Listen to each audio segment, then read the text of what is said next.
The coronavirus has hit all of us hard, some of us more than others. For today, tens of thousands of people across the nation are grieving the loss of a loved one. Could be a spouse or a friend, could be a child or a brother, could be a parent or a neighbor or a coworker. Regardless, the grief has hit us in the midst of the social isolation, making our grief even harder. Because where do you go? Where do you turn to?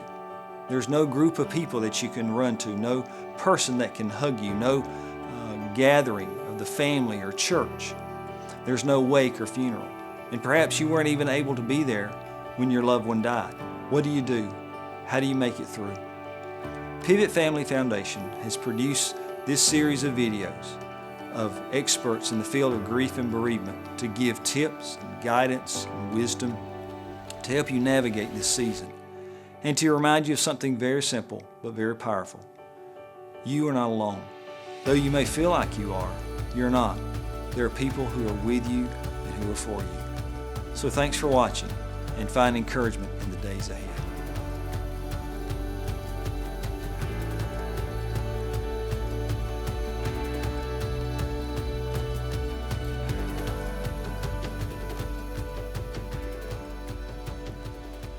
Hi, everyone. I want to give a warm welcome to Dr. Terri Rando, who comes to us from Rhode Island.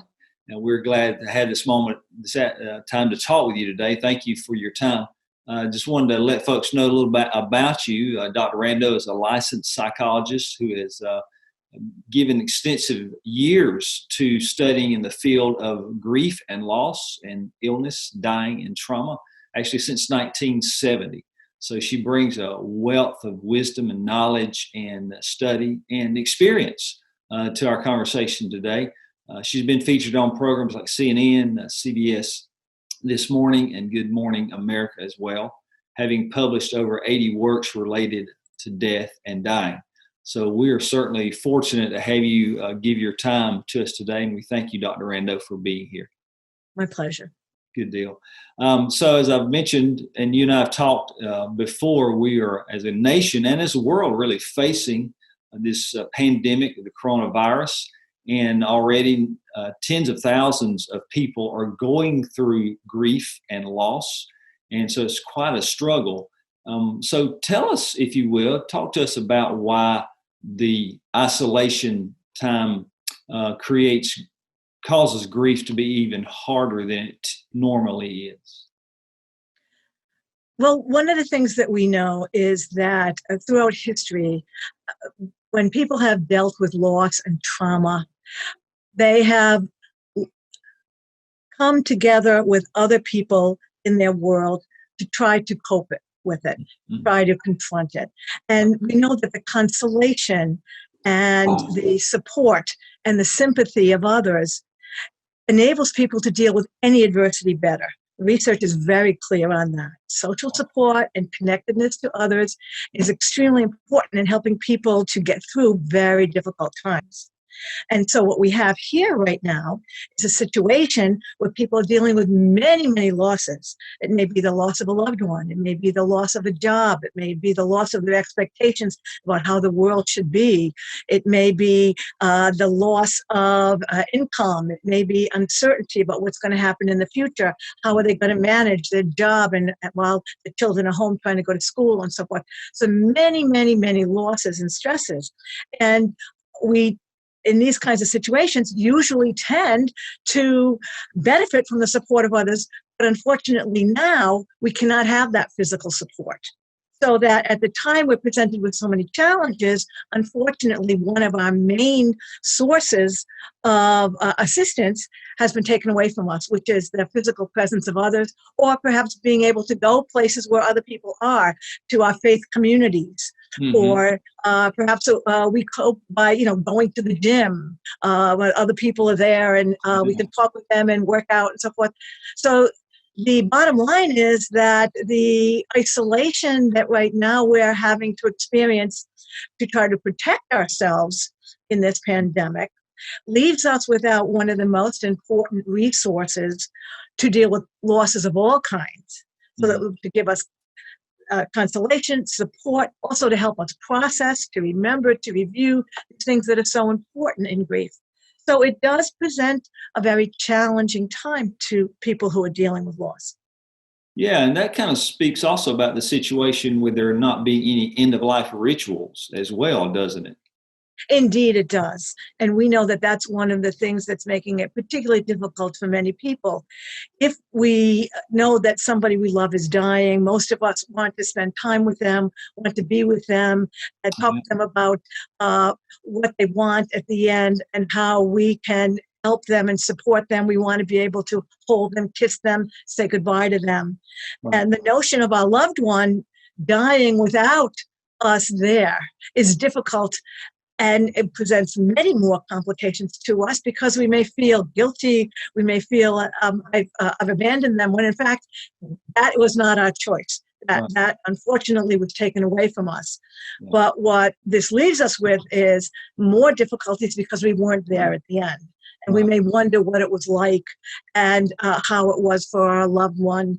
And so that inability to have some closure in terms of the time with the person, to say goodbye, is left undone.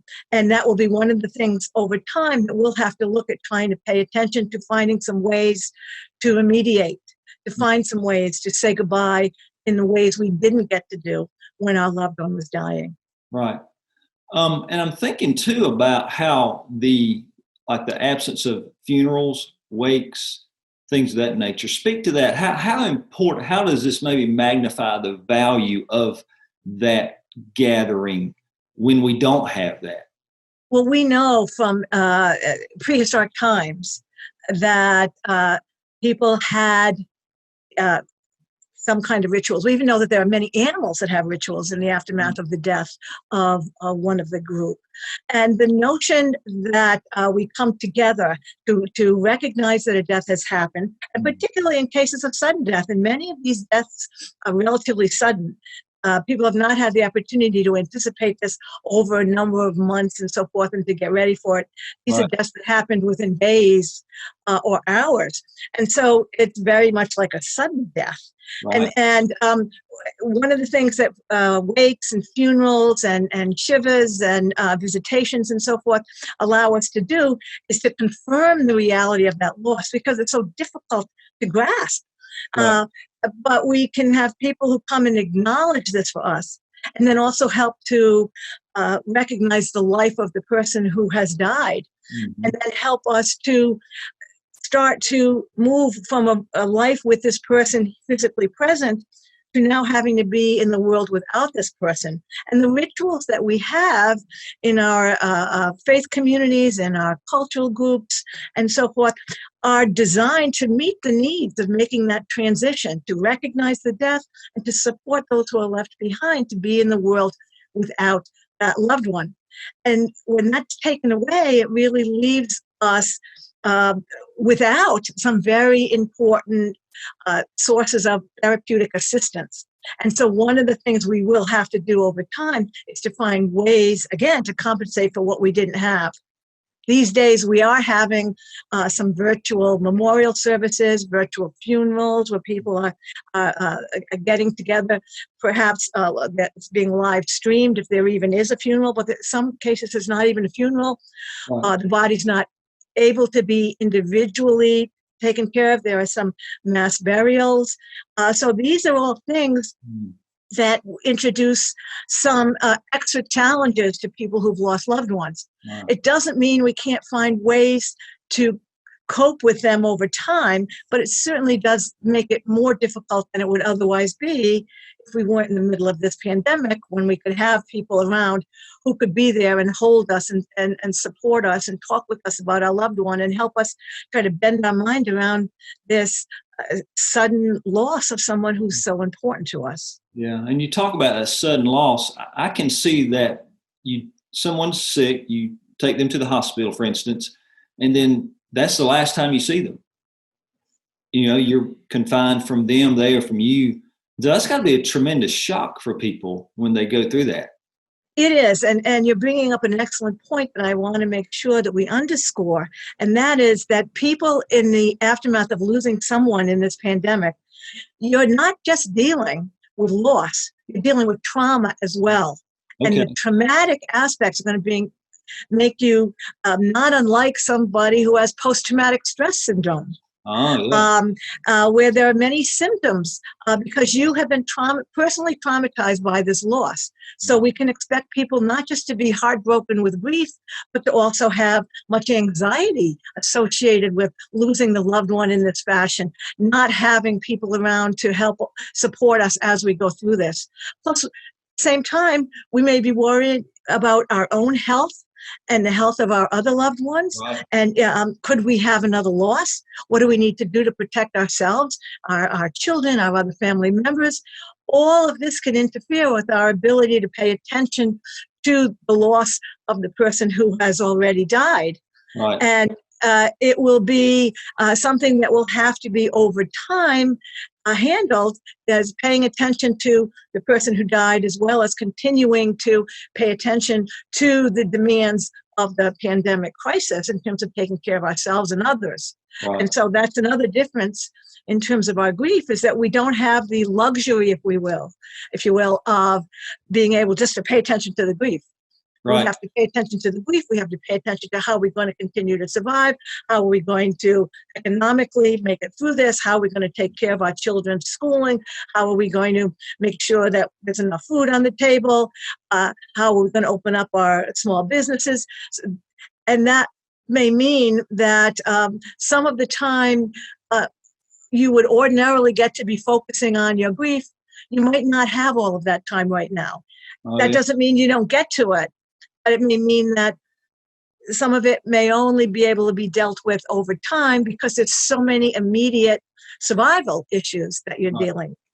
And I think, too, it's important to point out that underlying all of that will be this grief. And you may not recognize it because it is under the surface. Is that a good assumption to make? I think it's an excellent assumption, BRuce. We know that, again, as I said before, there are many, many losses here, and the loss of your loved one is going to be perhaps the most important of all of these losses. And loss doesn't go away unless we pay attention to it and learn how to carry on with it. We don't get over major loss. Mm-hmm. We get through it, and we learn to accommodate it. That means we make room for it in our lives. We didn't want it. We didn't choose it. It got visited upon us. And how do we move forward with this loss in as healthy a fashion as possible?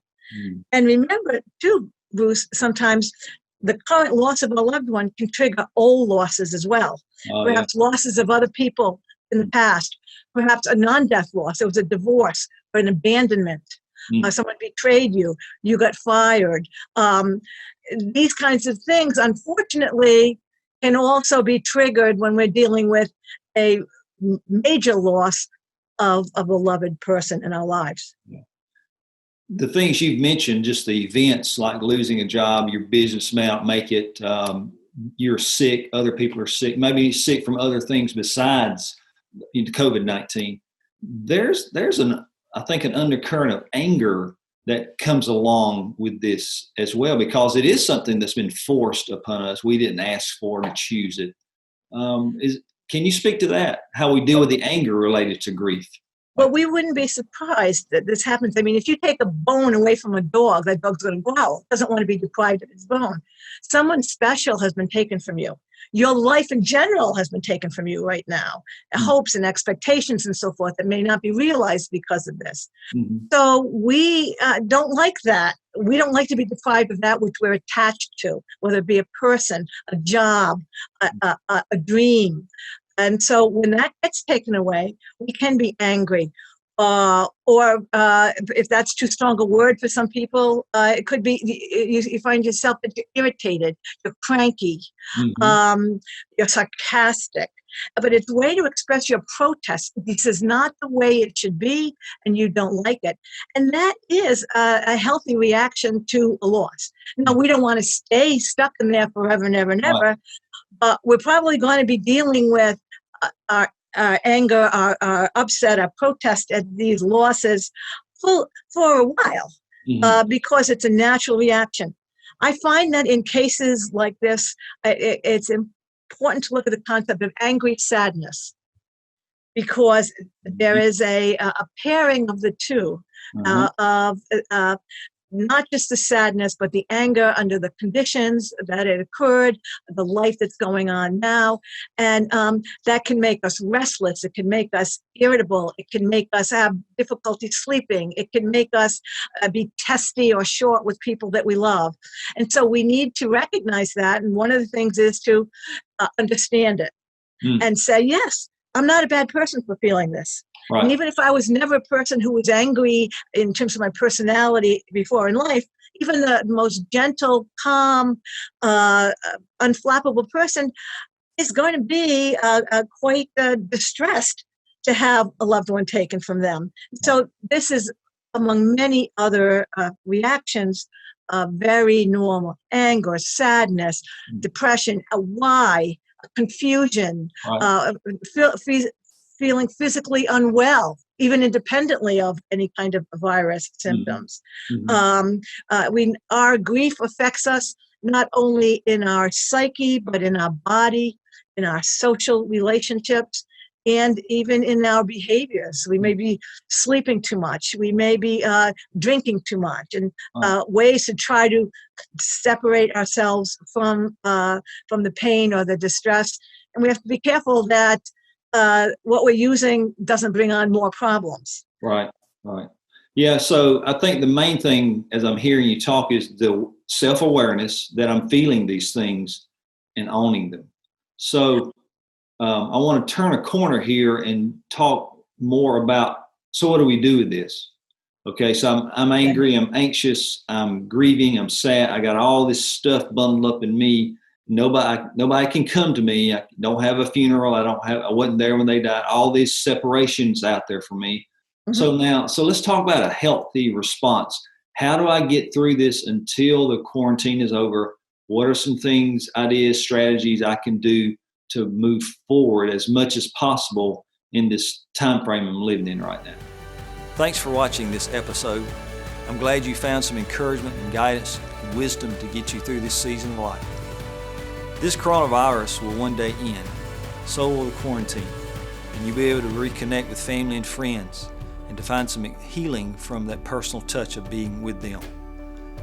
You can't change the past, it's permanent and it's gone, but you can choose a new future. You can choose to move forward in your life, which is what you've actually done by watching this video. You've taken a step to find healing even in the midst of social isolation. So congratulations to you. I hope you will share this video with others and help them find the encouragement and healing that they need to. Thanks so much.